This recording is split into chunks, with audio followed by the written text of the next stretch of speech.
les furieux! Eh bien, je suis très content de vous retrouver aujourd'hui pour une vidéo qui parlera hélico. Il y a quelques semaines, l'ami JFR nous présentait un super petit hélicoptère aux couleurs des Coast Guard américains, le F-09S, un hélico plutôt destiné aux débutants ou en tout cas aux gens qui n'ont pas vraiment envie de s'embêter avec l'apprentissage du pilotage hélico. Idéal pour des gens qui viennent du drone et ont, on va dire, les bases du pilotage RC. Comme JFR vous le disait, cet hélico, il a pas mal de modes et notamment un mode manuel. Et c'est là que j'interviens. C'est-à-dire que je vais essayer de vous faire découvrir cet hélico en mode manuel et puis on s'intéressera également à l'aspect technique, voir ce qu'il y a un petit peu dans la bestiole. Mais avant de commencer quand même, je dois vous faire un petit aveu. C'est que quand JF m'a parlé de cet hélico, j'avais de sacrés doutes. Je me disais, encore un hélico pour débutants, et puis finalement, les amateurs d'hélico vont pas y trouver leur compte. Et puis, hop, il me l'a envoyé. Et là, je dois dire et avouer que depuis une semaine, je n'arrête pas de m'amuser avec cet engin. Je ne sais pas pourquoi, mais je m'éclate vraiment avec. Alors, dans la suite de la vidéo, je vais justement essayer de vous expliquer pourquoi cet hélico me plaît autant. Voilà, on va reprendre ensemble de façon simple et rapide un petit peu les caractéristiques de cet appareil. Je ne vais évidemment pas refaire les revues de JFR, hein. Je vous renvoie là et là à ces vidéos, donc vous irez d'abord voir ces vidéos. Et si vous voulez des informations, un petit peu plus d'informations, c'est dans ma vidéo que vous allez les trouver. Alors, pourquoi moi cet appareil me plaît? La première chose, ça paraît con à dire, c'est ça, la valoche, la valise. Elle est géniale cette valise, une valise en alu. Un petit peu dommage ici qu'ils aient effectivement mis cet autocollant là parce que c'est vraiment sobre. Vous avez tout à l'intérieur pour partir voler, ce qui fait que vous mettez la valise dans le coffre, il n'y a aucun danger de rien casser.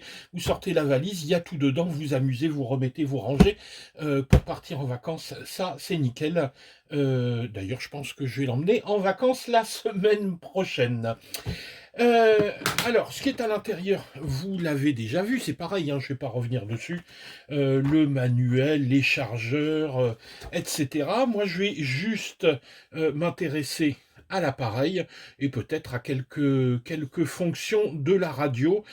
C'est tout, mais sinon, JF vous a tout expliqué sur la recharge, sur les différents modes de vol, etc.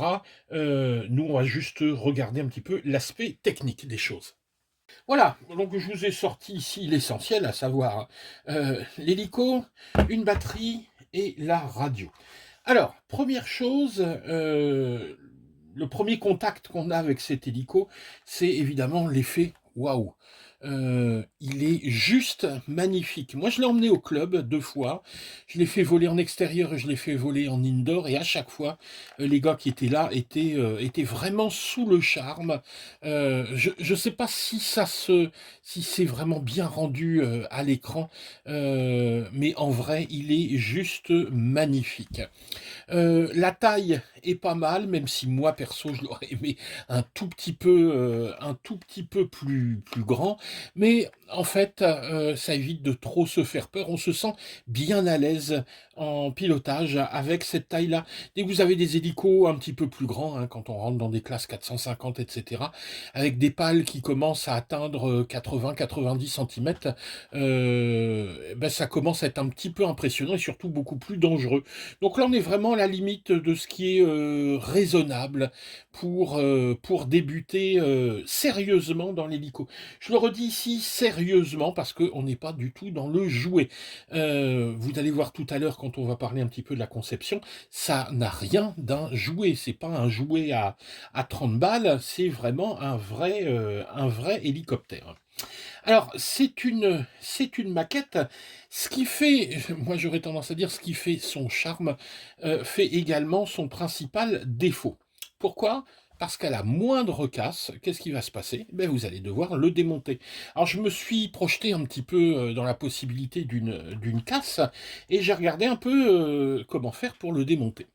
Et là, je sais pas si vous allez voir, toute la carlingue est fixée par des toutes petites vis, donc il faudra des micro tournevis et moi, ce genre de vis, ça rate pas, je les foire systématiquement et vous en avez ici 1, 2, 3, 4, 5, 6, 7, 8, 9, 10, 11, 12, 13, 14, il y a 15 vis ici à retirer pour enlever la moitié de la coque et intervenir sur les pièces qui sont à l'intérieur. Alors bon courage.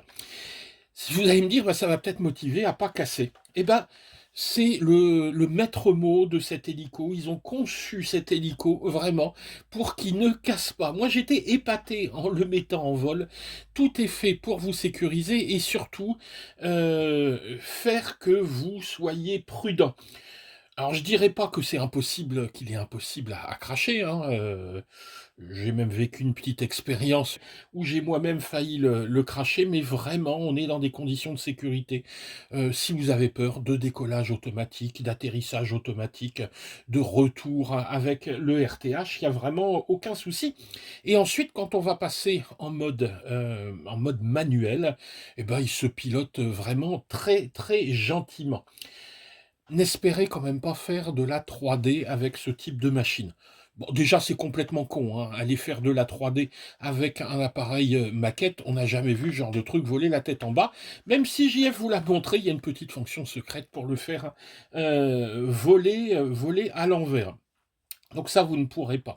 Même en mode manuel, vous serez en mode semi-stabilisé, c'est-à-dire que systématiquement, l'hélico viendra se remettre en position horizontale. Donc on ne peut pas vraiment dire qu'il y ait une position manuelle à 100%, c'est-à-dire 3D sur cet hélico, mais plutôt ce qu'on appelle la position 6G, c'est-à-dire une position auto-stabilisée, un petit peu comme on le retrouve sur les drones. L'intérêt, vous allez me dire, il est où alors de piloter en manuel? Bah, c'est tout simple, les trajectoires. Lorsque vous pilotez en mode GPS, ben, il va tourner à plat cet hélico, ce qui fait que le vol n'est absolument pas réaliste. Alors qu'en vol manuel, dans les virages, vous allez pouvoir l'incliner et avoir un virage qui ressemble à celui d'un hélico. Et là, on y prendra énormément de plaisir à le faire parce que on se rendra compte que finalement, il est encore plus réaliste en mode manuel et guère plus difficile à faire voler. Donc ça, c'est la principale différence. Pour passer en mode manuel, bah, c'est tout simple. Avec ce petit switch ici, vous allez passer de auto à manuel. Si vous êtes pris d'une petite angoisse, hop, vous vous remettez tout de suite en auto. Il récupère son GPS. Si vous êtes en mode GPS, il se restabilise et tout va très vite. On utilisera également ce petit bouton ici high et low. Au décollage, vous êtes en position low, c'est-à-dire petite vitesse. Si vous voulez gagner un petit peu de vitesse, vous appuyez là. Il est pas ridicule au niveau vitesse quand vous êtes en manuel et en mode high. Je vous ferai voir, vous allez voir en vol ce que ça donne. Donc je reviens pas sur les différentes fonctions ici, mode GPS, ici avec le flux optique, c'est-à-dire le petit capteur qui est en dessous ici et qui permet de maintenir l'altitude en se passant du GPS, ce qui est pratique lorsqu'on vole en indoor, parce qu'on peut voler en indoor. Attention, en indoor, c'est pas dans votre salon, hein. C'est dans un gymnase ou dans un bâtiment qui va être relativement grand et permettre à l'appareil d'évoluer en toute sécurité. Alors, maintenant, regardons un petit peu comment est composé cet appareil. Le principal intérêt de cet appareil, on va le voir ici en le retournant. Regardez ici, vous allez voir, lorsque le moteur tourne, ici, les pales tournent en même temps. Quand le moteur fait un tour, les pales tournent d'un tour. Ça veut dire qu'il n'y a aucune réduction à l'intérieur, on est dans un système qui s'appelle ici Direct Drive. Alors je m'arrête 2 petites secondes pour, vous expliquer la différence entre un système de transmission normal et un système, Direct Drive. Tiens, je vous ai fait une petite photo ici d'un mode de transmission, normal. Vous voyez, sur ce mode de transmission, vous avez le moteur. En sortie de moteur, vous avez un pignon, d'attaque qui va entraîner ici une couronne principale, elle-même reliée à l'axe de la donc qui entraîne la tête de rotor là-haut. Et là, vous avez donc une démultiplication entre un moteur qui tourne relativement vite et une couronne qui va entraîner les pales avec une vitesse, elle, très nettement inférieure. Accouplée à la couronne principale, vous avez une couronne secondaire qui entraîne une courroie qui entraînera votre anticouple. Donc vous voyez, un système un petit peu complexe et surtout un petit peu fragile, parce qu'on a plein de couronnes, on a des tensions de courroie à respecter. Alors vous allez me dire pourquoi avoir fait si compliqué? Ben parce que les hélicos électriques sont issus finalement d'une technologie qui était la technologie du thermique. On avait des moteurs qui tournaient vite et il fallait ralentir cette rotation avec des systèmes de ratio et de pignonnerie. Mais est-ce qu'on en a vraiment besoin, nous, maintenant, sur nos hélicos électriques? Et là, je reviens sur notre F09S. Et bien, ce F09S, qu'est-ce qu'il a? Ben, il a tout simplement un moteur, mais qui est lui un moteur à faible kV. On a un moteur, je ne dis pas de bêtises, c'est un 4003 avec 630, je crois, de kV. Ce qui fait qu'il va tourner relativement lentement, avec beaucoup de couples. Et ça, c'est justement l'amélioration de ces moteurs brushless qui permet maintenant d'avoir, ici, regardez, hop, des moteurs direct drive. Un tour de moteur égale un tour ici de rotor. Donc, entre le moteur et la tête de rotor, qu'est-ce qu'on a? On a juste un axe et des roulements, c'est tout. Donc, en cas de crash, eh ben, ça va limiter la casse des pièces simples, un axe, des roulements, c'est tout.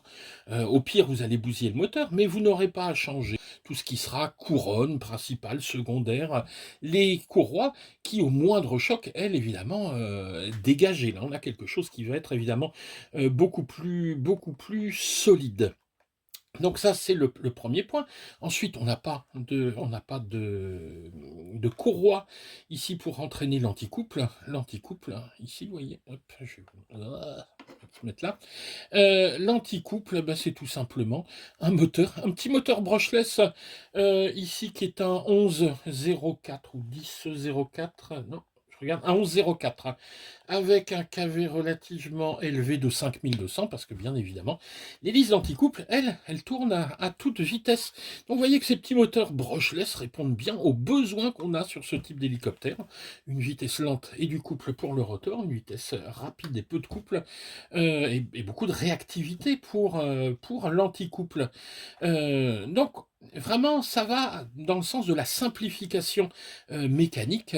Et comme vous le savez, le problème principal des hélicos, c'est que c'est fragile, c'est que ça casse facilement. Là, on va limiter le nombre de pièces. Ensuite, sur l'organisation, on a des choses extrêmement classiques.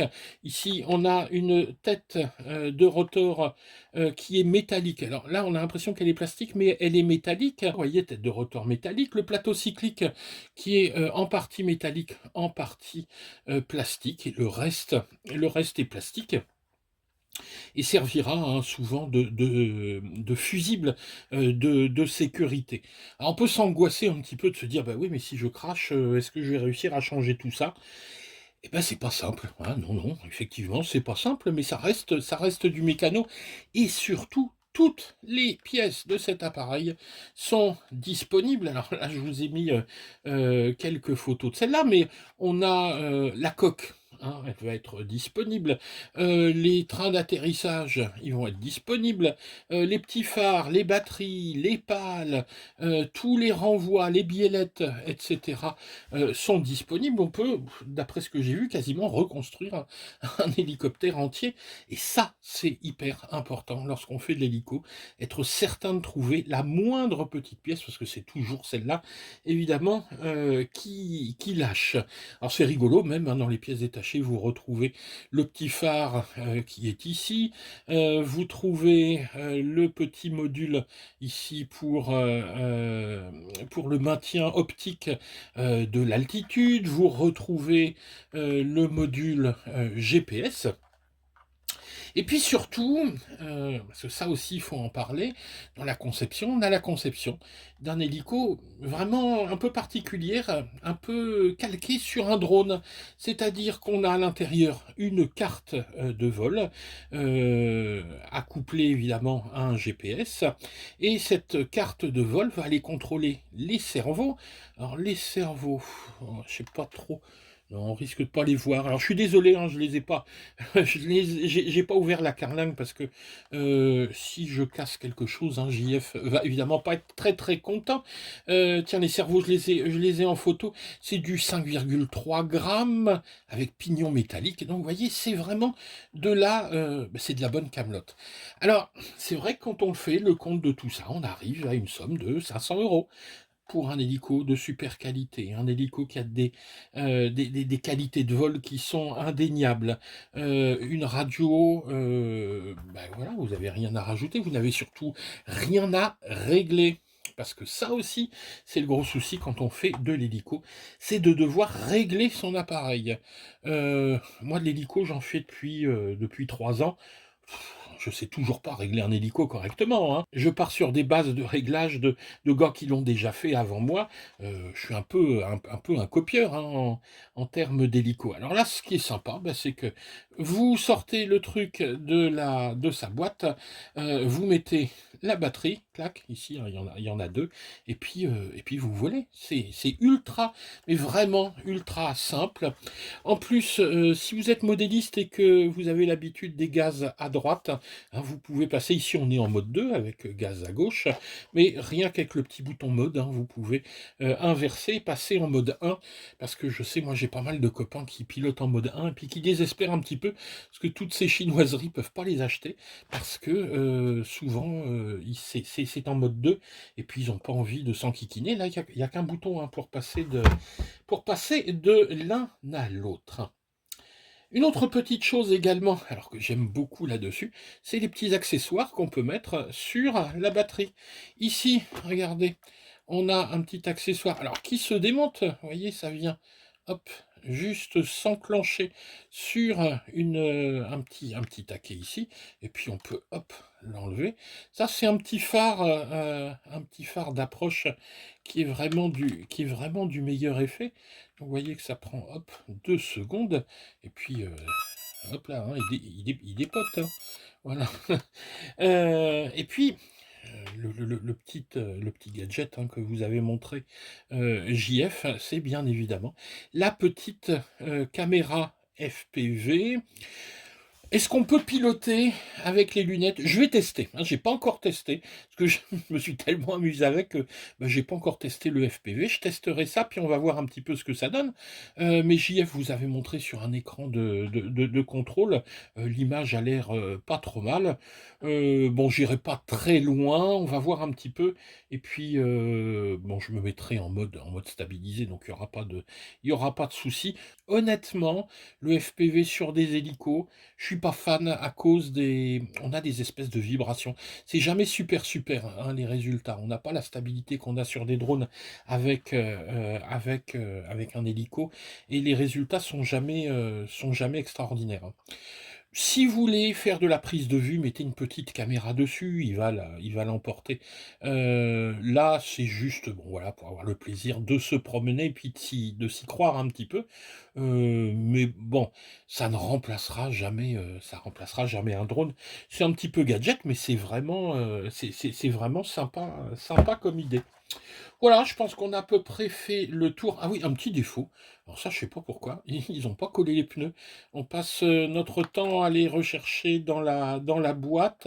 Bon, je vais mettre un petit point de colle, hein, je pense que JF n'en voudra pas. Regardez, on a même des petites suspensions. Ici, les portes s'ouvrent. Vous avez ici des petits phares qui s'allument. Regardez, hop, hein. Donc là, ça s'allume de tous les côtés, ça brille comme un sapin de Noël. Moi, ça, voilà, moi, dès qu'il y a des lampes, j'aime bien ça. Hop, on va l'éteindre.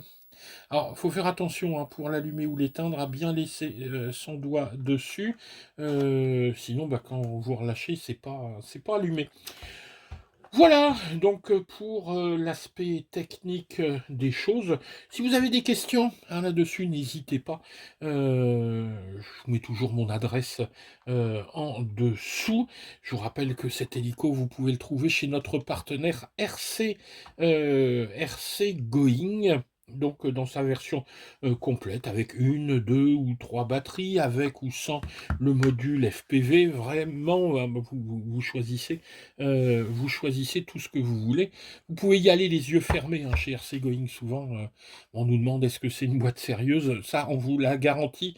Le type qui s'occupe de ça, Ben, c'est vraiment un type formidable. On travaille avec lui, hein, toute la semaine, donc on peut vous garantir que c'est un gars honnête. Vous n'aurez pas de soucis chez eux. Voilà, avant d'aller voler, surtout, hein, vous pensez à mettre un petit pouce vers le haut, pensez à vous abonner. Et puis, bah, moi, je vous mets tous les liens en dessous. Et bah, écoutez, il n'y a plus qu'à aller s'amuser. Là, moi, je peux vous garantir, habituellement, je vous dis, on va voir ce que ça va donner. Mais là, toute la semaine, j'ai volé avec, dès qu'il y avait un rayon de soleil, je sortais, j'allais dans le jardin, j'étais partout avec ce petit engin. C'est pas un engin de compétition, mais franchement, qu'est-ce qu'il est beau quand il vole. Allez, on va voir ça tout de suite, hein, ensemble et surtout le faire voler en mode manuel. Allez, ciao les gars!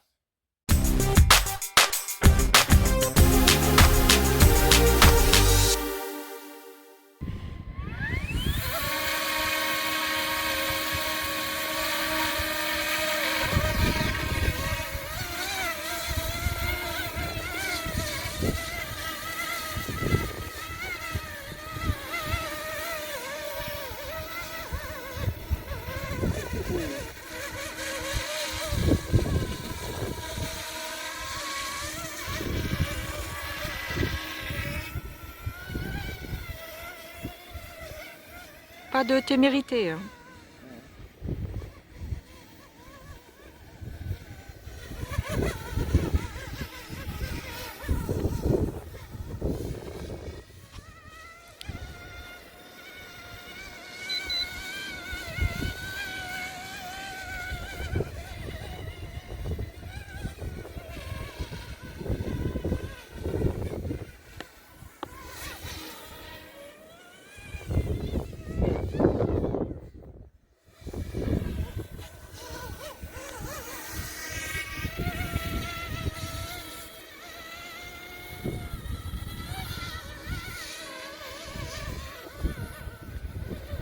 Le mode manuel.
Je repasse en mode auto. Ça apporte strictement rien le mode manuel. Là, c'est trop chahuté. On testera la meilleure condition.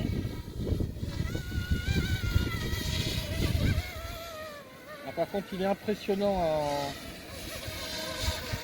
en mode GPS. Là, vous voyez, il y a du vent. Alors, il est chahuté, on voit bien, hein, mais il branche pas. Hein. C'est incroyable. C'est juste incroyable. Donc, franchement, ce genre de machine, je sais pas si ça vaut le coup de le piloter en manuel, parce qu'on s'amuse vraiment déjà bien en mode auto.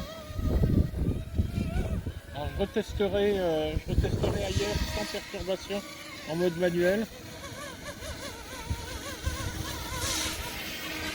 Et là vous voyez, sur fond de mer, c'est vraiment sympa.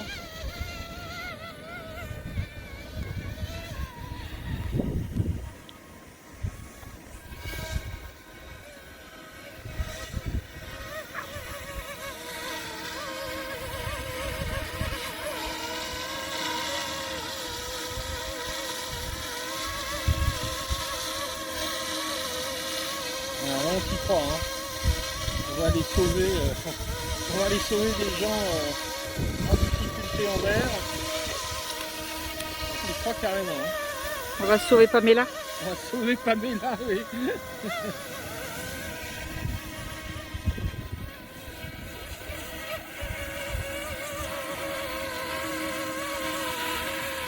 Vous voyez, on est en bord de mer hein, avec un hélico qui fait 300 grammes. Et malgré le vent, là, c'est juste incroyable. Alors essayez en posée automatique. Je testerai bien le retour en RTH, mais bon. On va pas tenter le diable, parce que si je casse le bel hélico que je vais faire, il va m'en vouloir. Allez, on pose automatiquement.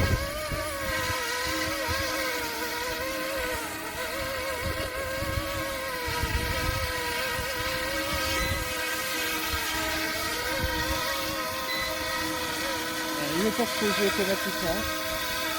En manuel.